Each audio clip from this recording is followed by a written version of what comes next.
But it's not hard to be happy if you're a collector and don't run out of money. Collecting is intrinsically fun.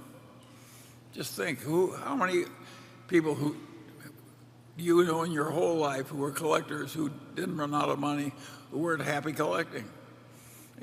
That's what we've been collecting all our lives. It's a very interesting thing. There's always a new rock to be turned over, and it's interesting. Yeah, and certainly we've collected friends that make our lives better and that we have a good time with. And it's very important, who you select as your heroes or your friends. And I've been lucky in this. I mean, it was only because of a doctor named Eddie Davis and his wife that Charlie and I even met. But if you keep doing enough things, some will work out. Very lucky. And the best ones are ones that involve lifelong involvement with other people. We've got some of our directors, a number of our directors that have had similar impacts on me. So I recommend that you look for somebody better than you are and then try to be like they are. It's funny, we've lost people along the way. And when I lost Warren's secretary, I thought, my God, she was so wonderful. Gladys, we'll never get another one. Becky is better. And then we had Vern McKenzie, who was a wonderful chief financial officer. He's gone, and the current incumbent is better. We've been very lucky.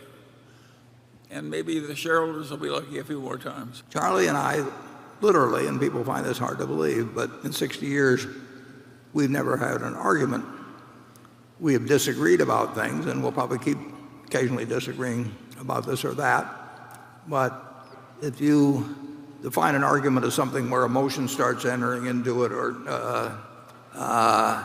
anger or anything of the sort, it just doesn't happen. I think that Charlie is smarter than I am, but I also think that there are certain things where I've spent more time on him than he has, and sometimes we both think we're right, and generally I get my way because Charlie is willing to do it that way, and he's never second-guessed me when things have been wrong, and I wouldn't dream of second-guessing him if he were doing something that was wrong. So it turned out to be wrong. We'll never have a conflict, basically. Charlie? Well, the issue isn't how we get along. The issue is how is it going to work when we're gone, and the answer is fine. It's going to work fine.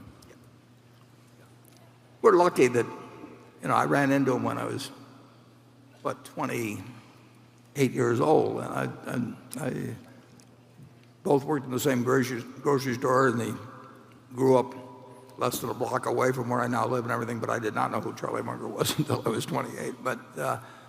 But clearly we're in sync in how we see the world, and we're in sync on business decisions, basically. Charlie would do fewer things than I would, but that's because I'm spending my time on this while he's designing dormitories or something. And we both keep busy in our own ways, and we have a lot of fun dividing the labor like we do. But you really want to work. I mean, having the right partners in life, particularly the right spouse, but particularly having the right partners in life is enormously important. I mean, it's more fun with a partner, both in personal life and in business life, and you probably get more accomplished too, but you just have a better time. It would not be any fun to do work in a little room and make a ton of money trading around securities, but never working with another human being. So I recommend finding, well, Charlie gave some advice in the movie, finding the best person will have you or something like that. Yeah. Sort of a limited objective. You should expand your circle of competence. If you can. If you can. Yeah, and I've expanded mine a little bit over time. But if you can't, you ought to be pretty cautious. You can't force it. If you told me that I had to, become an expert on physics or, Dance may be the lead in the ballet, Warren. That would be a sight.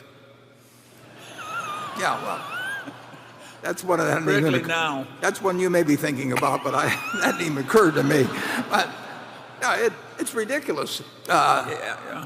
That doesn't mean you can't expand it at all. I mean, I did learn about some things as I've gone along in a few businesses. In some cases, I've learned that I'm incompetent, which is actually a plus. Then you've discarded that one. But it doesn't really. The world is going to change. It's going to keep changing. It's changing every day, and that makes it interesting. You know, as it changes, certainly within what you think is your present existing circle, you should be the master of figuring that one out, or it really isn't your circle of competence. And if you get a chance to expand it somewhat as you go along, I've learned some about the energy business from Walter and Greg as we work together, but I'm not close to their level of competence on it. But I do know more than I used to know, and so you get a chance to expand it a bit. Usually, I would think normally your core competence is probably something that sort of fits the way the mind is worked. Some people have what I call a money mind, and they will work well in certain types of money situations. It isn't so much a question of IQ. The mind is a very strange thing. And people have specialties, whether in chess or bridge. I see it in different people that can do what seem to be impossible things. And they're really kind of, as Charlie would say, stupid in other areas. So just keep working on it. But don't think you have to increase it and therefore start bending the rules. Anything further, Charlie? No. Station 9. Just about. Yeah, we got time for a couple more. My name is John Durso, and I'm from New York. Mr. Buffett, you've said that you could return 50% per annum if you were managing a $1 million portfolio. What type of strategy would you use? Would you invest in cigar butts, i.e. average businesses at very cheap prices, or would it be some type of arbitrage strategy? Thank you. It might well be the arbitrage strategy, but in a very different, perhaps, way than customary arbitrage is thought of it. One way or another, I can assure you, if Charlie was working with $1 million or I was working with $1 million, we would find a way to make that with essentially no risk, not using a lot of leverage or anything of the sort. But you change the 1 million to 100 million, and that 50 goes down like a rock. There are little fringe inefficiencies that people don't spot, and you do get opportunities occasionally to do, but they don't really have any applicability to Berkshire. So, Charlie? Well, I agree totally. It's just what you used to say that large amounts of money, they develop their own anchors. Yeah. It gets harder and harder. I've just seen genius after genius with a great record, and pretty soon they got 30 billion and 2 floors of young men, and away goes the good record. It's just the way it works. But It's hard as the money goes up. When Charlie was a lawyer, initially, I mean, you were developing a couple of real estate projects. You find, if you really want to make $1 million or 50% on $1 million, and you're willing to work at it, and you'll find that's doable, but it just has no applicability to managing huge sums. I wish it did, but it doesn't.